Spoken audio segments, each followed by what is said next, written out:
First of all, good morning to everybody. Thanks again for coming out. Last week was a rival weekend, and it's what a rival game should be. It went to the very last play of the game. Coach Slater had that team fired up and ready to play. Offensively, they drove the ball down the field. I think they had about 500 yards of offense, and which was definitely wasn't expected on our end, and was able to do some, move the ball at will for a while there. And defensively, they were sound as they always have been. They had great spacing. Guys played with a lot of energy. And it was a situation where, our guys showed a lot of resilience and continued to play. And on that double pass that they ran at the end, a year ago or 2 years ago, those guys may had stopped chasing the guy. But as they continued to pursue him and was able to catch him, and as he extended the ball, allowed it to knock it out and create a touchback, it actually changed the whole momentum of our game, because at that point, going 2 touchdowns down maybe had been the nail in our coffin. But the football gods saw it fit for us to pull it out, and we're happy that we were able to do it.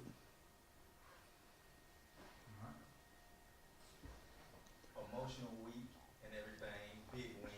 Just talk about the little emotions that you're still feeling from that big win.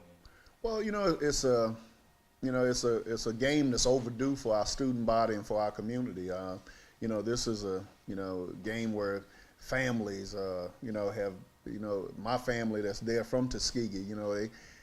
They have been talking trash since last year. Now after the game, they told me I should have stayed in Virginia. So that means I can't go nowhere for Thanksgiving to eat, I guess. But it's one of those ones that the families either have been educated at Alabama State or Tuskegee, and Tuskegee had the upper hand on Alabama State for the last couple of years, and it was just good to see our students take the field and take the field in victory, and it was just a good feeling, and been a good feeling ever since.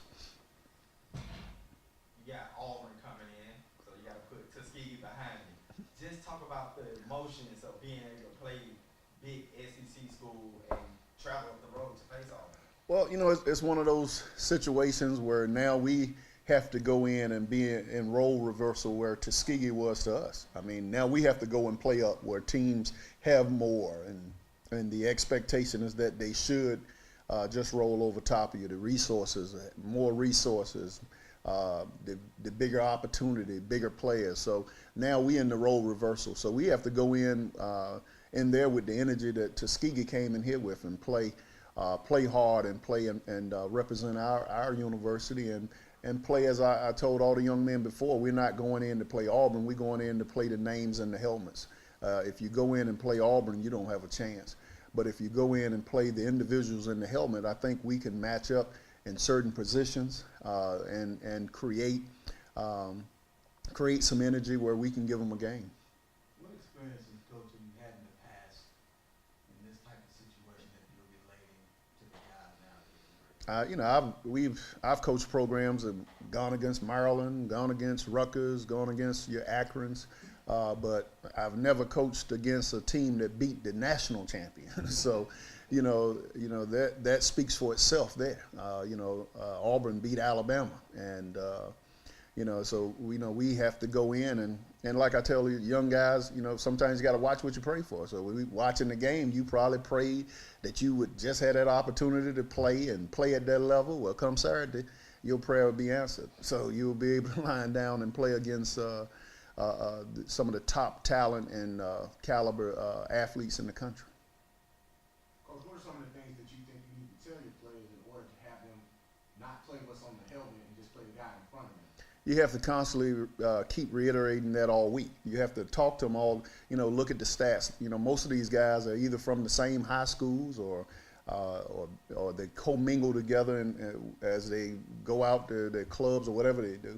So it's one of those situations where, they're men like we're men, and, they strap it, their uniform on the same way we do, And we have to go in and play the individuals. Play the individual. We're not going in to play the tradition, not going in to play the mystique, not going in to watch the eagle as it soar and fly around. We're going in and play a ball game. What guys, Coach, from last week that you watched him practice all camp and you thought, okay, we might get something from this guy or that guy, and he showed up in a big way Well, last week? Ezra Gray, you know, that guy, he has one speed. He's been like that since he's been here.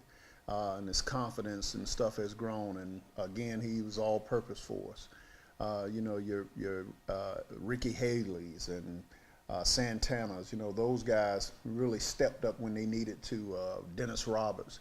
You know, we had a host of guys that when it came time to make plays, they made plays because, you know, again, Tuskegee was on our side of the field a lot. And we were able to stop them when we needed to. And that was a collaboration of a bunch of guys, not just one guys in particular. The one that stands out the most and with the most resilience to me is DJ Pearson. You know, here's a guy, you know, sometimes, you know, fans, they don't really care about these guys having emotions and feelings. I mean, you know, here's a guy, he threw an interception last year. They ran it back for a touchdown, and they contributed that to, you know, to the way the whole season went. And, you know, you taking a young 18, 19-year-old guy walking around and everybody asking, how's the quarterback situation? Do we have a quarterback? The guys we have, it's not good. And for him to come out and to stand steadfast in all the criticism and to throw for 70% and manage the game the way he did, he would be my guy. How do you prepare DJ Pearson to face this physical defensive line that Auburn has? This is what makes them the team that they are this season, their defense. How do you prepare him mentally to be able to know that he's going to take some hits, maybe? Well, you know, the thing about it, we have to get the guys around them to play. It's not just DJ out there. They have 11, don't take the field, we're going to have 11. And our 11 have to match the intensity of Auburn. We have to protect DJ. We have to make sure that the guys up front and the running backs and tight ends or however we protect, they have to step their game up. Everybody know we're playing a team ranked 8 in the country. So you don't go play 8 the way you play 8. You have to do things a little different. You have to prepare a little different. You have to make those plays and those on those opportunities that you have. So everybody, including the coaches, we have to coach a little different. You know, we have to make sure that we, you know, put the guys in the right spot. Not that we don't do it week to week, but it's you don't go and play teams of this caliber in the same mode that you play others. You would like that to happen, but you have to play you have to play up, and you have to get your game up to match the intensity of their game. Coach, you spoke highly leading into the season about your offensive defensive line, stressing a lot that you had 17 on each end, so your depth was really there. How important do you think that depth will be leading into this game guard? Again, you know, we're going to have to rotate guys. I mean, we know that their size and strength from what they've shown on the offensive and defensive side. We're going to have to rotate guys to keep guys fresh. You know, their offense runs at a tempo where they're calling plays in 12 seconds. So, you know, and you're talking about it's not just a passing team, it's a perimeter, hard-running football team. So you have to be able to get guys in the game, to give guys rest so that every play they can give their all. When you pop on Auburn and watch them, what's the very first thing that pops off to you, stands out? Speed. They got speed and size. I mean, I watched Sunday, came in and watched their game against Washington, and it was no line of scrimmage. Those guys was in that backfield disrupting things. Then you look at them on the offensive side, they was on the perimeter, you know, with a lot of speed, and the quarterback did a great job of putting balls in situations where only his guys can make plays. So you see a well-coached team, and you see a very talented team. When you look at a team that has over 70% of their guys 4- and 5-star athletes, that tells you alone that they you know, they're pretty well equipped. Coach, you guys don't play at home until November. Just talk about getting ready for this long road trip and being on the road for so long for most of the season. Well, you know, again, you have to prepare to play regardless whether you're home or away. You know, luckily this one is in close proximity where our fan base will probably be just as large as Auburn. I mean, there's a lot of folks that is going to come and support us because it's just a, you know, a skip, hop, and a jump But again, it's in someone else's home. So, you know, the tradition, the band, the noise, you know, everything is geared for their success, and we have to be able to function within that. So, and whether it's here at Auburn or following week at Kennesaw or at Grambling, we have to find a way that we focus on the guys on the field and not the surroundings for whether it's crowd or atmosphere. What stands out about Terrence Stidham? Say that again? What stands out about Terrence Stidham, the quarterback? Just the way he manages the game.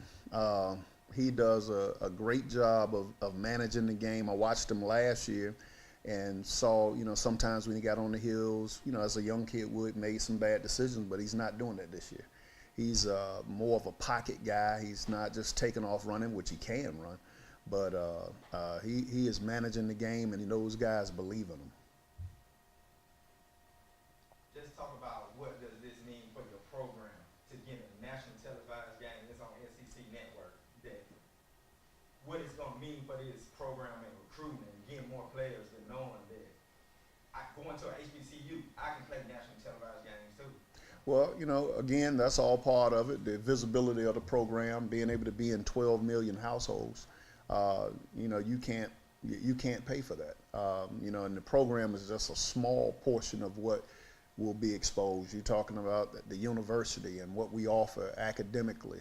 You're talking about Montgomery as a whole and what we offer as a city. So in this region, we've had, you know, last week game and this game, it promote the greatness of Central Alabama. So, you know, for us, yeah, we'll be able to get and sit in some households, and a lot of our players we're recruiting can sit there and say, Coach, we saw you guys on television.